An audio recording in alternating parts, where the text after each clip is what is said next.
Hello students, partnership के बाद आज हम लोग एक नया टॉपिक शुरू कर रहे हैं, दैट इज़ कंपनी लॉ। ठीक है, और ये हम लोगों ने आप लोगों का ये टॉपिक जो है सेकेंड मॉड्यूल और चैप्टर का नाम एलिमेंट्स ऑफ कंपनी लॉ, ठीक है, ऐसे करके दिया हुआ है। ठीक है, फर्स्ट मॉड्यूल हम लोग ऑलरेडी कंप्लीट कर चुके हैं, अब सेकेंड मॉड्यूल की तरफ हम लोग शिफ्ट कर रहे हैं। ठीक है, तो एलिमेंट ऑफ कंपनी लॉ, तो सबसे पहले कंपनी क्या है वो चीज़ जान लें। तो इसका पहले हिस्टोरिकल डेफिनेशन दिया गया है कंपनी लॉ का। सबसे पहले ये डिराइव कहाँ से हुआ है? The word company derived from two Latin words. ठीक है, लैटिन वर्ड से ये डिराइव हुआ है, कॉम एंड पनीज। ठीक है, कॉम का मतलब होता है टुगेदर, पनीज का मतलब ब्रेड। ठीक है, तो ये आइडिया कहाँ से आ गया? दोनों का मिल करके यहाँ शो कर रहा है डायग्राम में, the association of person who took there meals together. ठीक है, क्यों? क्योंकि जनरली आजकल तो कहीं होता है कहीं नहीं भी होता है, लेकिन पहले काफ़ी बिजी शेड्यूल के बाद भी हम लोग जब लंच करते थे या डिनर करते थे तो साथ में करते थे। फैमिली में भी डिनर तो एटलीस्ट सब लोग साथ करते थे, और वहाँ पे कुछ घर की बातें, जो भी इम्पॉर्टेंट इश्यूज होते हैं, चाहे घर का इशू हो, जनरली घर का ही कुछ इशू अगर होता है तो वो हम लोग डिस्कशन करते हैं कैसे उसको शॉर्ट आउट किया जाए। तो यहाँ से लैटिन वर्ड से ये वर्ड लिया गया है कॉम प्लस पनीज, जिसका मतलब होता है together plus bread, the association of person who took there meals together. ये हो गया हिस्टोरिकल डेफिनेशन कि वर्ड वगैरह कहाँ से आया हुआ ये वर्ड कंपनी। फिर अब बात करते हैं जनरल डेफिनेशन की। जनरल डेफिनेशन में company means an incorporated association of person. यहाँ पे इनकॉर्पोरेटेड मतलब इनकॉर्पोरेटेड जिसको लीगल एग्जिस्टेंस मिला है। ठीक है, और यहाँ सेकेंड है एसोसिएशन ऑफ पर्सन। कंपनी और पर्सन कैसे सिमिलर है भाई?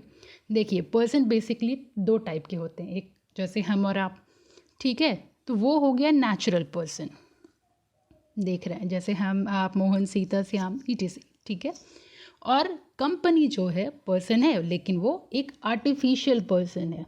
Now again, what do you mean by artificial person? Artificial person is जिसको रिकग्निशन मिली है लॉ के थ्रू, जो लॉ के थ्रू क्रिएटेड है, लाइक कंपनी, फर्म, ट्रस्ट। ये LLP जो लिखा हुआ है लिमिटेड लाइबिलिटी पार्टनरशिप है। ठीक है, तो यहाँ पे जनरल डेफिनेशन क्या हुआ कंपनी का? Company means an incorporated association of person. ठीक है, और person that is artificial person. ठीक है, अब आते हैं लीगल डेफिनेशन पे। लीगल डेफिनेशन ये दिया हुआ है सेक्शन 2, ये जो ब्रैकेट में है इसको हम लोग प्रोनाउंस करेंगे क्लाउज 20, नॉट सबसेक्शन 20। ठीक है, सेक्शन 2 क्लॉज 20। क्यों? और सेक्शन किसको कहते हैं, सबसेक्शन किसको कहते हैं, क्लॉज किसको कहते हैं, वो सारा कुछ हम लोग आगे डिस्कशन करेंगे। लेकिन फ़िलहाल ये जान लीजिए कि इसका जो लीगल डेफिनेशन, सारे टर्म्स का लीगल डेफिनेशन दिया गया है। ठीक है, तो यहाँ कंपनी का क्या लीगल डेफिनेशन है वो देखिए, मीन्स एसोसिएशन ऑफ पर्सन। ठीक है, विच इज़ फॉर्म्ड और रजिस्टर्ड। फॉर्म्ड या रजिस्टर्ड किस में? पहला है present company law. Present company law क्या है? कंपनीज एक्ट 2013, या फिर previous company law. Previous company, ये तो अमेंडमेंट के बाद 2013 में ये एक्ट आया। इससे पहले प्रीवियस कंपनी लॉ कौन सा है? इंडियन कंपनीज एक्ट 1956, और उससे भी पुराना जितना भी कंपनी लॉ है, जो इन दोनों में जो रजिस्टर्ड है उसको भी हम लोग कंपनी कहेंगे। ठीक है, आई होप कंपनी का मीनिंग क्लियर है। अब हम लोग चलते हैं कि चलिए कंपनी वगैरह हो गया, अब क्या क्या कैरेक्टरिस्टिक्स है कंपनी की वो देखते हैं। ये है फीचर्स ऑफ कंपनी। ठीक है, सबसे पहला है सेपरेट लीगल एंटिटी। ठीक है, सेपरेट लीगल एंटिटी का मतलब हुआ कि यहाँ पे डिस्टिंक्शन है बिजनेस और ऑनर के बीच में। जैसे फॉर एग्ज़ाम्पल अगर कोई पर्सन इन्वेस्ट किया rupees, for example 1 lakh rupees हम लोग इन्वेस्ट किए हैं बिजनेस में, तो it will be treated that business borrow किया हुआ है वो मनी, यानी business has borrowed that much money from the owner, यानी ओनर और बिजनेस दो अलग अलग एंटिटी हैं, ठीक है, और वो शो किया जाएगा as an capital in the book of accounts of a business, that is separate legal entity. अब सेकेंड है लिमिटेड लाइबिलिटी. लिमिटेड लाइबिलिटी का मतलब ये है कि जो हम लोग का नॉमिनल वैल्यू ऑफ शेयर है उतने के लिए ही लाइबल हैं company. Members are not liable for its debts, ठीक है. अब आइए next, perpetual succession. Perpetual succession का मतलब सक्सेशन वर्ड को पकड़े जैसे सक्सेसर हमारा है, ठीक है, सेम वे है परपीचुअल सक्सेशन. मतलब मेंबर्स में कम एंड मेंबर्स में go but the company goes on for ever. कोई भी बुक उठा लीजिए, ये लाइन आपको हर जगह मिलेगा. मतलब लोग आते जाते रहेंगे लेकिन कंपनी एज इट इज़ चलती रहेगी. लोगों के आने जाने से कंपनी की आइडेंटिटी पे कोई फ़र्क नहीं पड़ेगी. That is the meaning of परपीचुअल succession, ठीक है. अब नेक्स्ट है कॉमन सील.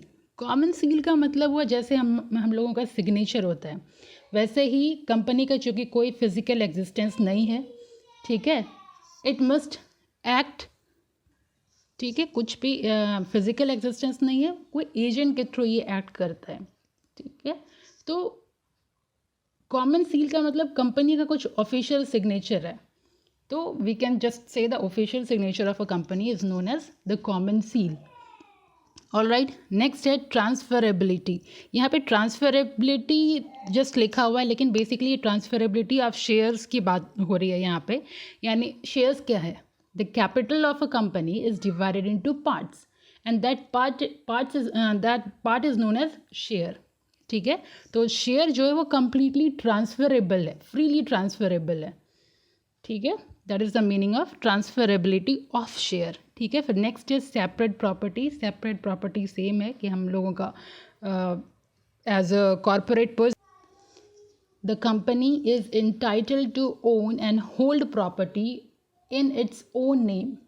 यानी अपने नाम पे कंपनी प्रॉपर्टी खरीद सकती है या बेच सकती है, ठीक है. कोई मेंबर क्लेम नहीं कर सकता ओनरशिप किसी भी आइटम पे. जो कंपनीज का जितना भी एसेट है कोई भी मेंबर उसको क्लेम नहीं कर सकता. Alright, that is separate property.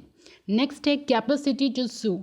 इसको और कंप्लीट कर लीजिए, कैपेसिटी टू सू और बी स्यूड. यानी कंपनी पे कोई केस कर भी सकते हैं और कंपनी किसी के ऊपर केस कर भी सकता है. आई होप कंपनी का ये इंट्रोडक्टिव पार्ट आपको क्लियर हुआ हो, ठीक है.